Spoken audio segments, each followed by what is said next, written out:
बिस्मिल्लाहिर्रहमानिर्रहीम। अस्सलामुअलैकुम मेरे प्यारे साथियों, फूल चैनल में हम आपको खुशामदीद कहते हैं। आज हम आपको बताएंगे मैदे की तेज़ाबियत और जलन से निजात के आसान नुस्खे। इसको सुनने के लिए हमारा साथ आखिर तक दीजिएगा। आजकल करोड़ों डॉक्टरों और दवा साजों से सबसे ज़्यादा जो सवाल पूछा जाता है कि वो ये है कि मैदा कैसे बेहतर काम कर सकता है, इसकी तेज़ाबियत कैसे दूर हो सकती है। इसकी वजह यह है कि अक्सरियत मैदे की तेज़ाबियत का शिकार होती है और इन्हें सीने में जलन का मसला दरपेश रहता है और आखिरकार ऐसे मरीज़ दिल के दौरे का शिकार होते हैं।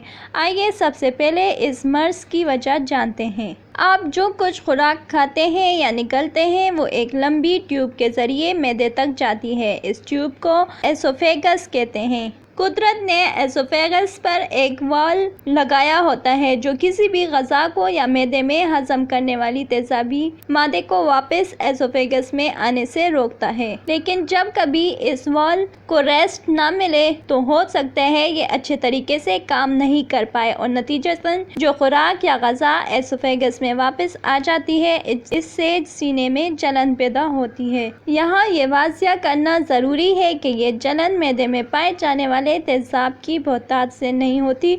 इसकी वजह मैदे में पाया जाने वाला एक मादा होता है जिसका नाम हेलिकोबैक्टर है कि हेलिकोबैक्टर की वजह से अल्सर भी होता है। अब आते हैं इस मर्ज़ के इलाज की तरफ। इसके लिए सबसे ज़्यादा इस्तेमाल होने वाली दवाइयों में से एक प्रोटॉन पम्प इन्हिबिटर है जो मैदे में पाए जाने वाले तेज़ाब को हजम को कम करती है। यहाँ एक और मसला भी दरपेश होता है और वो ये है कि अगर मैदे में ये तेज़ाबी मादा नहीं पाया जाता या इसकी मिकदार कम होती है तो खाई जाने वाली ग़ज़ा को हज़म कैसे किया जाए। इसके लिए डॉक्टर यही तजवीज़ करते हैं कि ग़ज़ाएँ वक्फे से ली जाएं और कुछ भी खाने से कबल पानी ज़रूर पिया जाए। सीने की जलन के मर्ज़ के लिए देसी नुस्खे भी बहुत मुफीद होते हैं। इनमें चंद मुफीद कुदरती टोटके आपकी नज़र करते हैं। च्युइंगम ऐसे तमाम अफराद जिनको सीने की जलन की शिकायत है इनको चाहिए कि वो खाने के बाद आधे घंटे तक शुगर फ्री च्युइंगम चबाएं।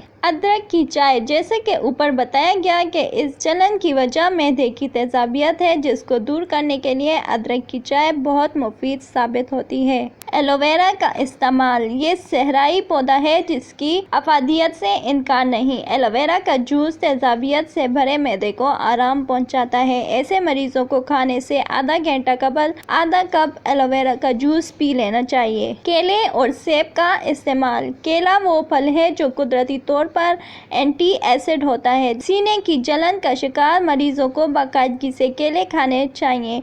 इसके अलावा वो रोज़ाना एक सेब भी खाएं, इससे अफाका होगा। मलट्ठी का इस्तेमाल करें, देसी नुस्खों में से एक मलट्ठी का इस्तेमाल भी है।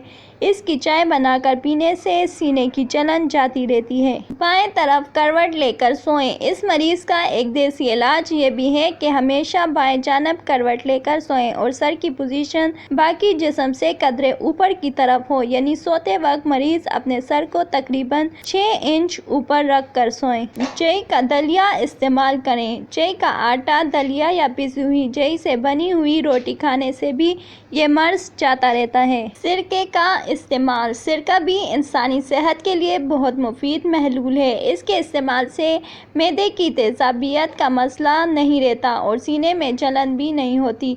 दही का इस्तेमाल, मैदे की तेज़ाबियत का बेहतरीन इलाज दही का इस्तेमाल है। अगर आपको हमारी वीडियो अच्छी लगी तो लाइक ज़रूर कीजिएगा, ज़्यादा से ज़्यादा लोगों के साथ शेयर कीजिएगा और हमारे चैनल को सब्सक्राइब कीजिएगा। बेल आइकन को ज़रूर प्रेस कीजिएगा ताकि आने वाली इंफॉर्मेटिव वीडियो सबसे पहले आप तक पहुँचे। शुक्रिया।